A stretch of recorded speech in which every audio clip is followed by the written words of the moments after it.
تیرکشای اونو تا کدام قسمت بودن؟ 4 طرف است. تیرکشایشان یکی اونجا میباشه یکی اینجا.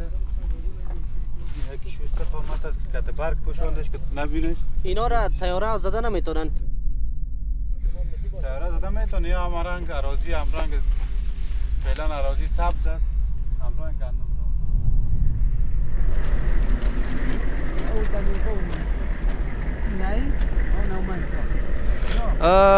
گندم. اینجا نزدیک کنار پوسته چرسی هاست که ما با تیم تحتیر با کماندوها اینجا در همراه با ما هستن آمدیم. اینجا هم یک مین دیده شده.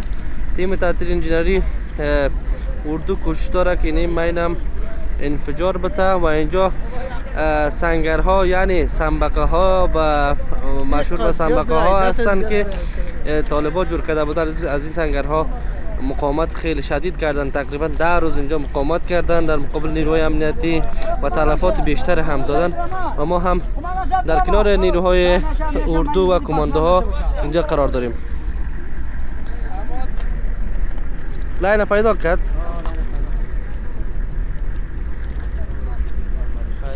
و اینا انجینرهای تیم تحتیر اردو است که مسیر لاینی که اونجا ماین گذاشته بودن پیدا کردن، قرار است انفجار بده.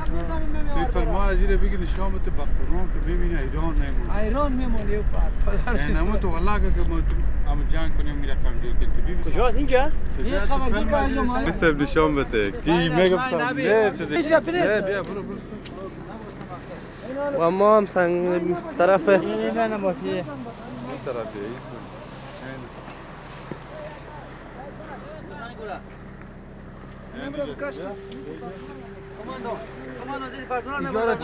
اجاره چک نکرده قماندان صاحب بازار به بنجو بیا کجا جای چابلی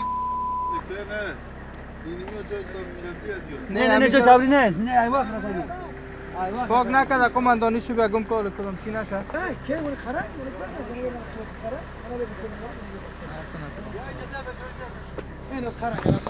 توکل با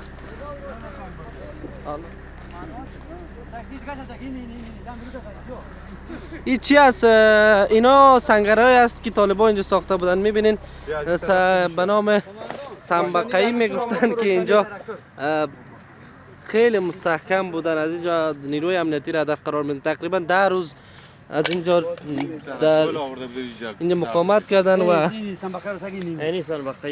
اینا شما اینجا میبینید اینا سنگرهای طالبا بودن. ما ایشون آباد کردیم سعی کنیم ساکیار مزاری رو کرد. میدونست که ولی آقا خدا یارا با والی صاحبشان بده که میگفت نیست مسعود برو تقریبا از اون قسمتی که ما آمدیم 3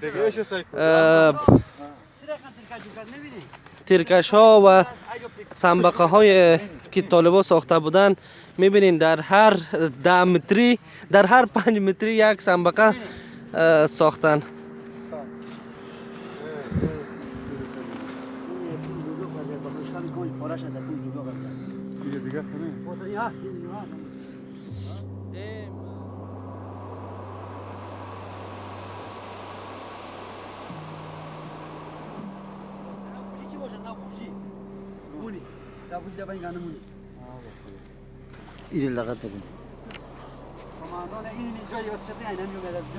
امر لغت نکنه کسی متوجه موازی طالبان هستن این قسمت. بله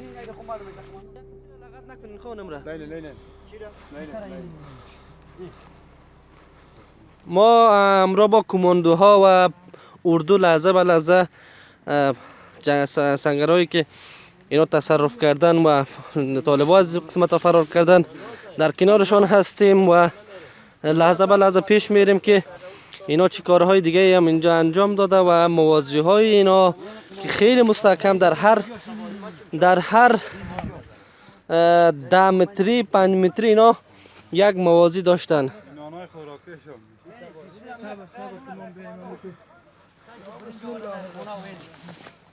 اینجا نانایی است که امروز اینا رو نمیفهم خوردن یا نخوردن، مقصد رها کردن رفتن. با اون این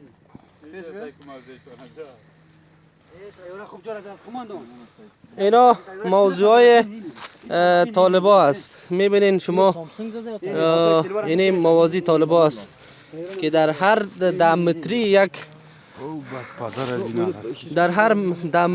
دونه موازی اینجا کندن. اینا میبینین در بعض جهات اینی قسمتی است که تیاره ها جنگنده های کشور هدف قرار دادن موازی طالبان را. دقیقا هدف نزدیکی به این موازی های که هدف قرار دادن. ما همراه با لحظه به لحظه با موازی هایی که طالبان ساخته بودن با کماندوها هستیم. اینجا لیاف و توشک های طالباز که در هر متری 1 متری یا 2 متری در هر کدامشون موازی برای خودشان ساختند.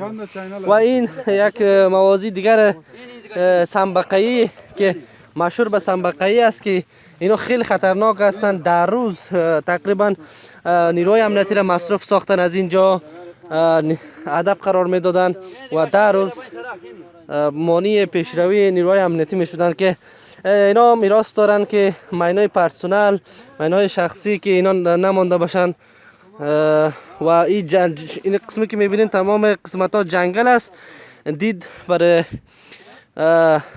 تیاره هم خیلی سخت است که یک قسمت دیگه که شما پیشتر دیدین اونا تیاره هدف قرار دادن. نیروی کماندو هم لحظه به لحظه با ما و اونها در سنگرها میگردیم و موازی طالبا را و کارهای طالبا را عملا میبینیم.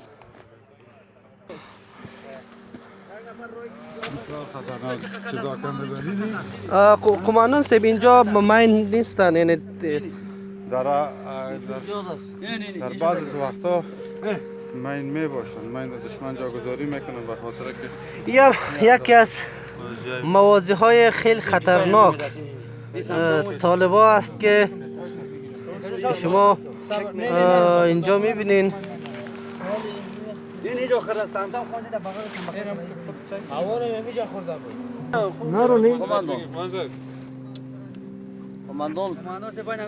بیا قماندان صاحب بیا نه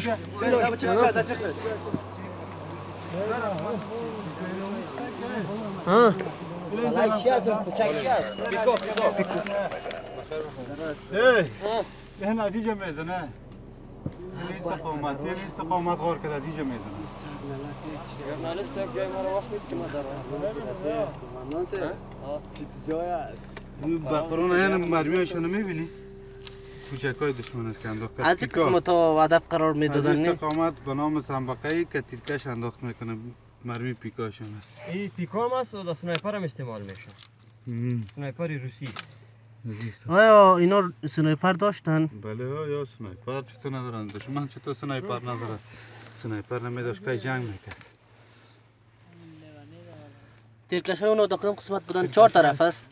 تیرکش هایشان یکی اوجه میباشه، یکی ایجه، یکی شو استقامت است که برگ پوشاندش که نبینش. اینا را تیاره زده نمیتونن جنگیده های جنگی. تیاره زده میتونه. یا همرنگ اراضی همرنگ فعلا اراضی سبز است، همرنگ گندمزار ساخته میبینی با علف ها پوشانده. کلش تازه است، علف تازه است، نه تازه است. مانا تیرکشاشون اگه میبینی پیشوی تیرکششون در جنگل که از اوجه بیرون تیرکشاشون معلوم نشه، سلاحشون معلوم نشه. یعنی هیچ اصلا شناسایی تیاره کردن نمیتونه. شناسایی که تیاره کردن نمیتونه، هم رنگ اراضی پوشانده است.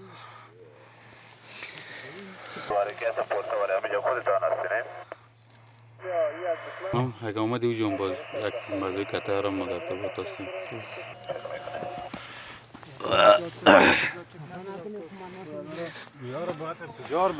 اینا را یک انفجار نتیم باز یا دوباره دوچار مشکل میشه.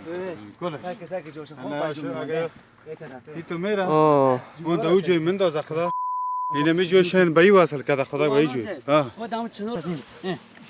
از اینجا کوچکای این کجای معلوم میشه این جاگه خوشون بگین اینا یک دقیقه امی قمانون سیب امیر ما میتونیم سریال نمبرش ببینیم از کدام کشور است؟ نه روس است؟ روس اه، مهمات که تا دست دشمن است روسی است نه؟ در کجاش نوشته است روس؟ از کلاشینکوف نه از کلاشینکوف است کلاشینکوف 5.62 است نه هیزی روسی است از کلاشینکوف روسی است یا کلاشینکوف 7.62 کلاشینکوف میخوره از کدام کشور است؟ این از روسیه است کشور روسیه است آه. که این همین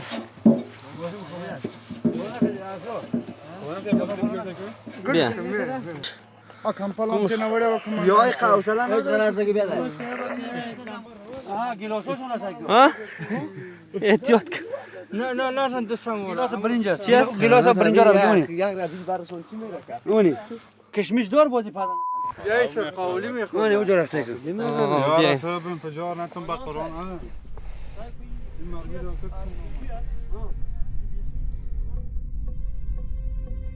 اینجا از آخرین نقاط مرزی افغانستان با تاجیکستان است.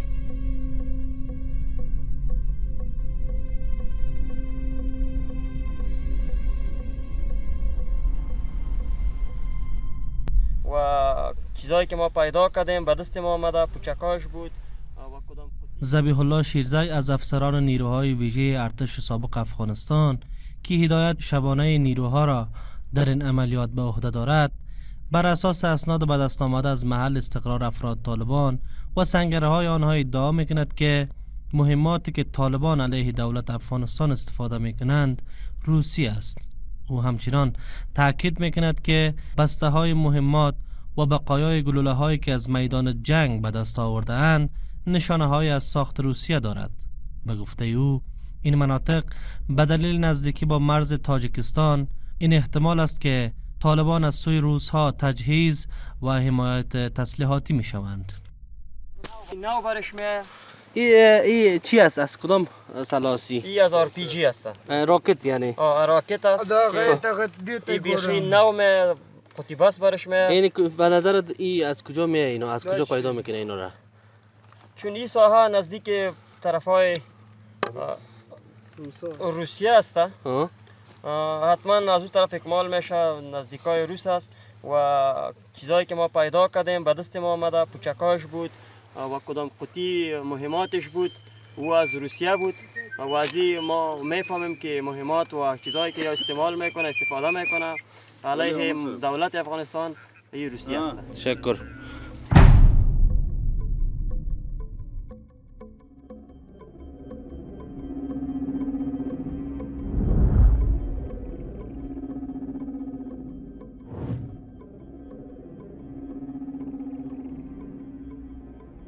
ذبیح الله شیرزی افسر نیروهای ویژه ارتش سابق افغانستان در تاریخ 25 جوزای 1400 همراه با 40 تن از اعضای نیروهای ویژه کماندو به شمول سهراب عظیمی فرزند جنرال ظاهر عظیمی از مقامات ارشد امنیتی دولت سابق افغانستان در ولسوالی دولت آباد ولایت فاریاب پس از چندین روز محاصره و تمام شدن گلوله‌هایشان به دست طالبان اسیر و سپس به گونه فجیع تیرباران شد.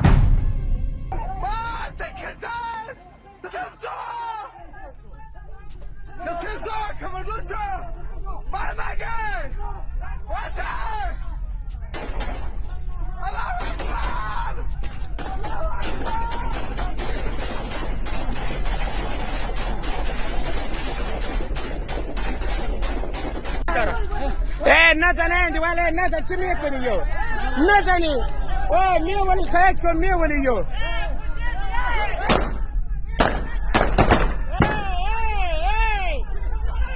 تنگه پرسانه است که تنگ مجایزین دانو تباید یو نرمه دشکی گی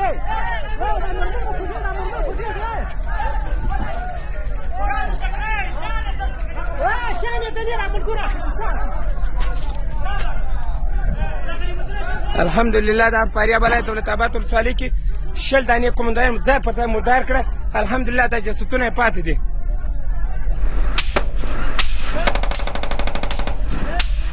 این رویداد در شرایط رخ داد که جنگ و درگیری ها در شهرهای افغانستان به شدت شعله‌ور بود و این رویداد روحیه نیروهای امنیتی افغانستان را متاثر کرده و تبدیل به غم‌انگیزترین رویداد شد. رویدادی که هنوز مبهم باقی مانده و طالبان نیز در مورد کشتار جمعی نیروها هرگز پاسخگو نبوده است. امو صندوق پیکاک چی است؟ روسی است اینا. بیخی نو است. امی را میشونین برای ما بکشین یک بار ببینم ما. چک نشده گیستاله. این چی است؟ این هم سنگرش است. خب تعداد بازیت یا وان جور کسی را. زیر وان تو بدیسی. روسی است روسی است. خندق ارتباطی را گفتم میشم. و سرکی داخل شده. اونا راکت ها چی هستن؟ اونا مونجا میشه اونم را چیشه بگیریم؟ و چی است؟ قطعه یا راکت است که دو راکت نو راکت می با قطعه بست است و روسی است حتما. اگه شما را میگم ما تجربه میکنه ما و مکاو جای باشه میدم بریم. باشه یک دقیقه. امرا یک دقیقه بگید سوارس. ایچ این زخمه را پاسمان کنند. پاسمان. اینجا چی است؟ سرک جار بدین سرک. اینا هم طالبا جر زده؟ این سرکی است که شما ببینین. این سرک بند کرده بودن. تقریبا از این مسیرها اون طرف تیر می شدن. اون طرف که شما میبینین سرک عمومی در قد خواجه بهاءالدین است. از این راه ها رو میبینین اون طرف همین رقم سرک های دیگه هم داشتن که از این طرف تیر میشدن به یک دیگه خود وصل میکردن. داخل سنبقه است.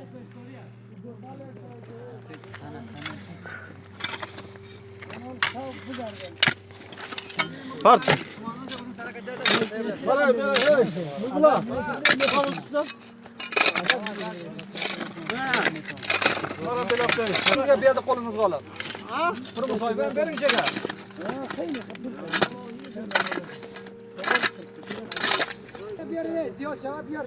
بابا چه امنیت هم بگیریم. بگم بریم مرا از طرف اردو متوجه باشه به ارتباط داره که مردمگیر اردو از نه ما را که نبینه رایما موتر بشیر ده رایما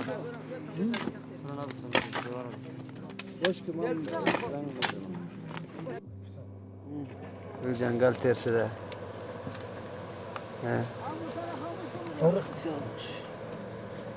دستکش کسر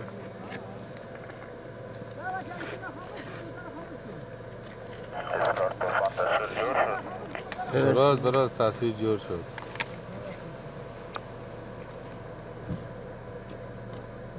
اونو قسمت های دیگه را ببینه که قناق این منطقه را که دو قسمت ها هستن نیستن خود میبینن. اونجا مردم های ملکی زیافت خانه است که را دیده نمید. قریه او قریه است که هر کسی که بره و مثل دشمن واره فعلا نشامش میده.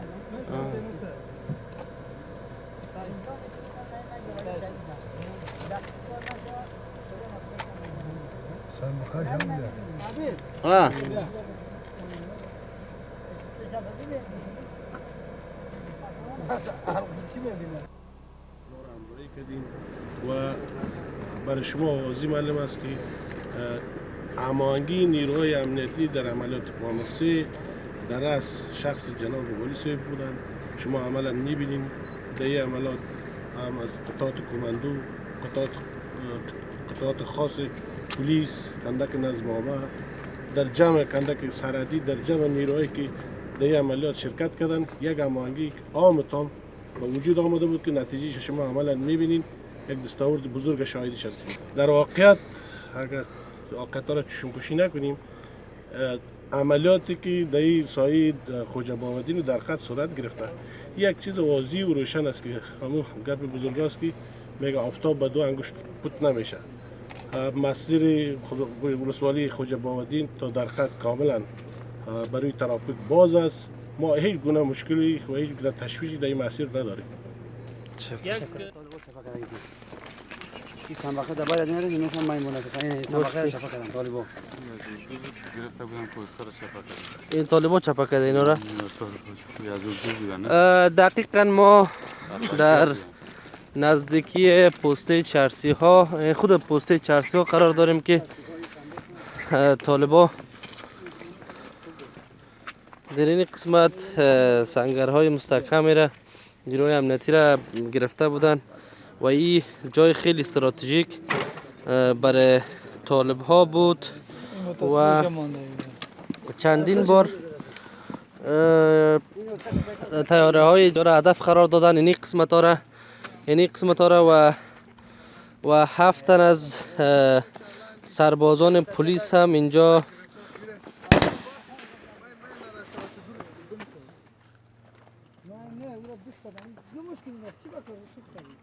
خاطر كم دفعة قبل خاستين نسوي اشتبار انا وشي سيدة توقف فرقودا كرشان ونكير اینجا داخل پسته چرسی هاست، کانتینر هاست. کانتینر ها هم طالبا در دادن و 7 سرباز بود نه؟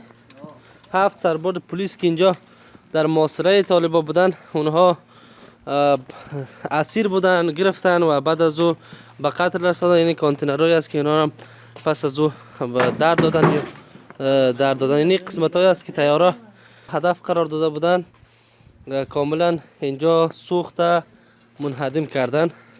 اینی هم شما میبینین که کاملا سوختن.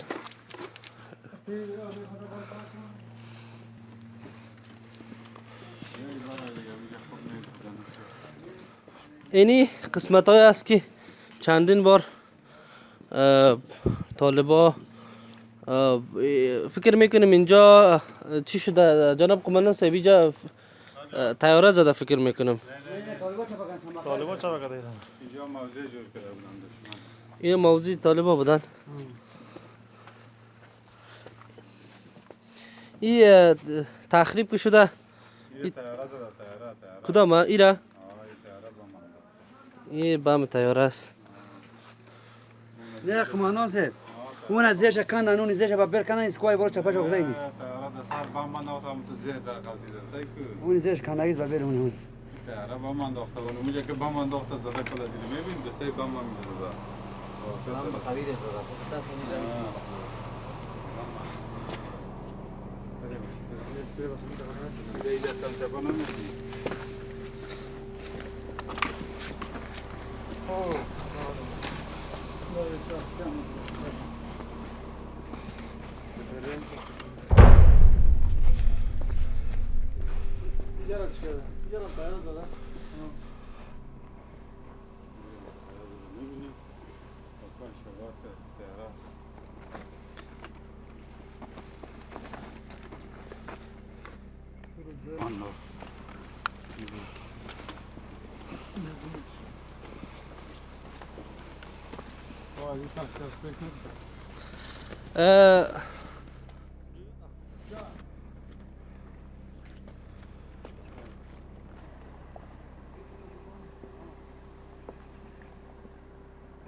چی گفتی لالا بگوینو؟ دقیقا ما در جای قرار داریم که 10 روز پیش طالبان مسلح اینجا هجوم بردن و اینی منطقه در مجموع به تصرف خود آورده بودن. با نیروهای اردو ساعت 2 بجه است که اینجا رسیدیم و اینا هم کاملا این مناطق به تصرف خود در آوردن و ما هم قدم به قدم پیش می رویم تا مناطق دیگه ای که به تصرف طالبان هستن اونا هم اینا پس بگیرن از طالبان و ما پیشتر در این مناطقی که دیدین سنبقه ها و مواضع های خیلی خطرناک را اینجا آماده کردن که تیاره هم دیدن نمیتونن و از اینجا اینا را هدف قرار میتن و ما هم آهسته آهسته پیش میریم که بتانیم از نزدیک اینا را ببینیم و مواضع های طالبان را ببینیم که چی کارایی کردن. که اینجا هم امو پوسته چرسی ها منطقه قریب پوسته چرسی هاش که مشهور هستند بین مردم و خیلی خطرناک هم بودن این پوسته. این منطقه یک روشنی که خیلی لولو که ما برق ندارم میره یک تصویر بگیرم صبر بابا چه روشنی تو روشنی تو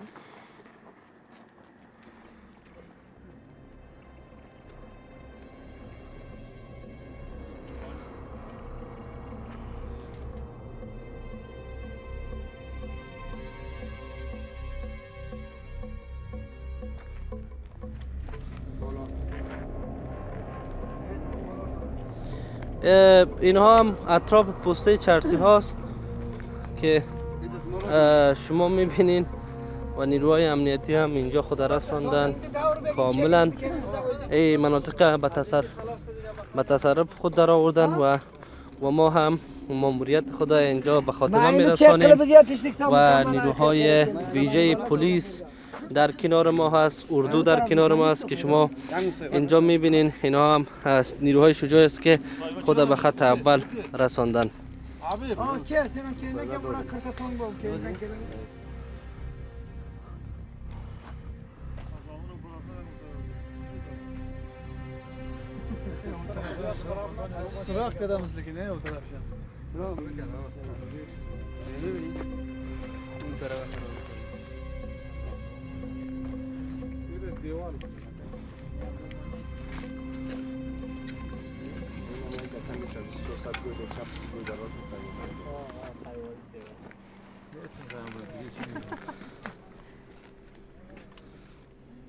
پس از 14 روز نبرد و شکست یکی از بزرگترین کمین طالبان، ولسوالی خواجه بهاءالدین به گونه کامل از وجود طالبان پاکسازی شد و این نیروها با نیروهای معاصره در ولسوالی در قد وصل شدند. اما این پایان ماجرا نبود. با گذشت مدت افراد طالبان دوباره حملاتشان را به این مناطق آغاز کردند و افراد زیادی از دو طرف کشته و زخمی شدند.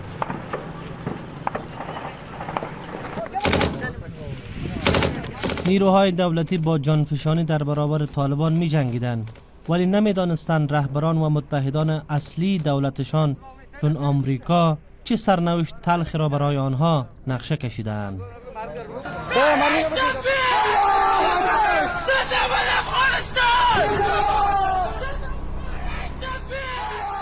این نقشه زمان روشن شد که زلمه خلیلزاد، نماینده ویژه ایالات متحده در امور افغانستان و ملا عبدالغنی برادر از سوی طالبان در تاریخ 10 یهود 1398 مطابق به 29 فوریه 2020 توافقنامه دوحه را در قطر امضا کردند.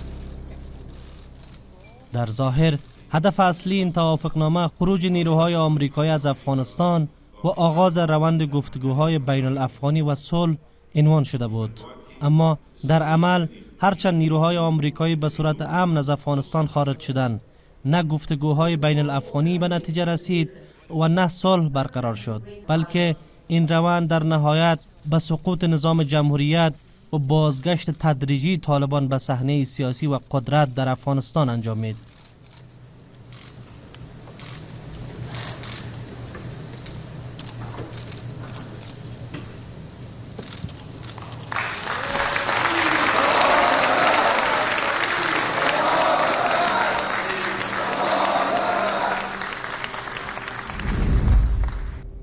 با این حال هنوز هم لایه‌های پنهان توافقنامه دوحه میان ایالات متحده و طالبان به گونه محرمانه باقی مانده است.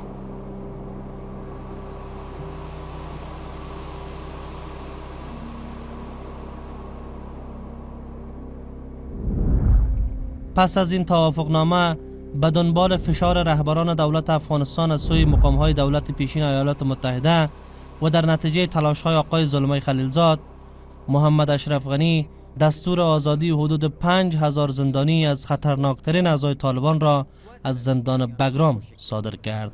دات طالبانو بیا وربند غاړی ایښې ده د په ځواب کې نن د ښه نیت او د سولې پروسې د چټکتیا په خاطر د طالبانو لرا کول شوي لیست علاوه د 1500 طالب زندانیانو خوشی کول اعلانوم. دا 1500 تن طالب زندانیان د طالبان لخوا پراکول شوی لیست کې شامل ندی. په دغه 1500 طالب زندانیانو کې د افغانستان د ټولو ولایتونو او قومونو ترکیب په نظر کې نیول شوی دی. د سره د ټولو خوشی شویو طالبانو شمیر 15,000 تنو ته رسیږي. این زندانیان با دریافت پول نقد و لباسهای جدید آزاد شدند، اما به جای بازگشت به خانه هایشان به خطهای مقدم جنگ برگشتند، امری که به تشدید درگیری ها و در نهایت شکست کمر ارتش افغانستان انجامید.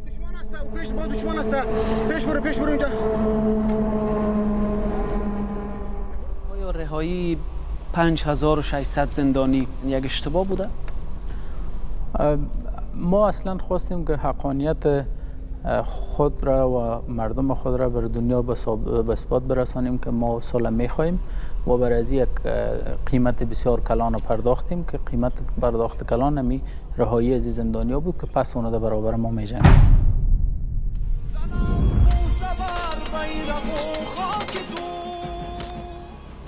سقوط شهرها و تلفات سنگین نیروهای امنیتی روحیه آنها را از بین برد و در فرجام بر اساس زمانبندی دقیق سقوط شهرهای بزرگ آغاز شد و در نهایت با تخلیه و خروج یک شبه آمریکا از پایگاه نظامی بگرام و با فرار رهبران جمهوریت، ارتش در گوشه گوشه افغانستان بی صاحب ماند و طالبان در 15 اگست 2021 بدون هیچ درگیری و مقاومت وارد کابل شدند و دوباره به قدرت بازگشتند.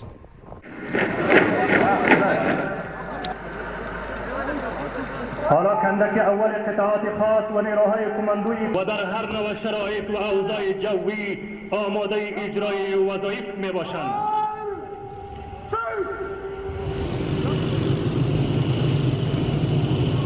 حضار محترم، اکنون کندک دوم مجاهدین موتورسایکل. بر اساس روایت‌های مختلف، محمد اشرف غنی رئیس جمهور و بسم الله محمدی وزیر دفاع وقت از نخستین کسانی بودند که از افغانستان فرار کردند و به دنبال آن بقیه رهبران بیرون شدند. هرچند آقای غنی بعداً گفت که پیش از آن که او خارج شود، بسم الله محمدی وزیر دفاع وزارت دفاع را تخلیه کرده و برای فرار از کشور سوار هواپیما شده بود. ما تا مرگ ایستادگی میکردم. در 9 بجه صبح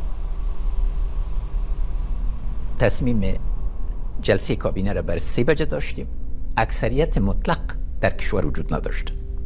وزیر دفاع کشور قبل از اینکه ما برایم در تیارش شده بود، بعد از او وزارت دفاع تخلیه شد. ما 40 دقیقه منتظر بودم که برم با وزارت دفاع. بعد از تلفن وزیر دفاع افراد رفتن در وزارت دفاع که برشه پر نمیزن و در 4 اطراف معلومات دقیق آمد که طالبان مثل همیشه وعده کرده بودند که داخل کابل نشن، سرش عمل نکرد. و در عین حال در 9 بجه صبح سفارت امریکا اسناد واضح موجود است که تخلیه خود شروع کرد و کاغذهای خود در دادن به میدان هوایی رفته. و از همه مهمتر هزارها نفر از قوای امنیتی ما را، خاصتا از قوای سفردار که از امنیت ملی بودن و از بهترین قطعات افغانستان بودن، اینا را تخلیه کردن. اگه اینا تصمیم داشتن که جمهوریت حمایت کنن، چرا یک قوا را تخلیه کردن؟ و با کدام دلیل هر کسی را که امرایشان کار کرده بود از آشپز گرفته تا جنرالا ویزا دادن؟ ما آخرین نفری بودم که برآمدم. ویام از خاطر ازی بود که شب دکتر نجیب، تجربه تلخ دکتر نجیب راجع به رئیس جمهور افغانستان تکرار نشه. بسم الله الرحمن الرحیم. مردم شریف و متدین کابل، من به نمایندگی از نیروهای دفاعی و امنیتی افغانستان به همه شما اطمینان میدم که امنیت کابل تامین است. نیروهای دفاعی و امنیتی شما به تعهد خود مبنی بر دفاع از کابل متحد هستند. نیروهای بین المللی آماده هر گونه همکاری با نیروهای دفاعی و امنیتی افغانستان هستند. قسمی که همه شما در جریان هستین، دیروز رئیس صاحب جمهور افغانستان یک مجلسی را از بزرگای افغانستان داشت. در اون مجلس همه صلاحیت‌ها را به اونا واگذار کرد تا یک هیئت که قرار است فردا برند به دوحه در روی مسئله افغانستان به یک توافق برسند.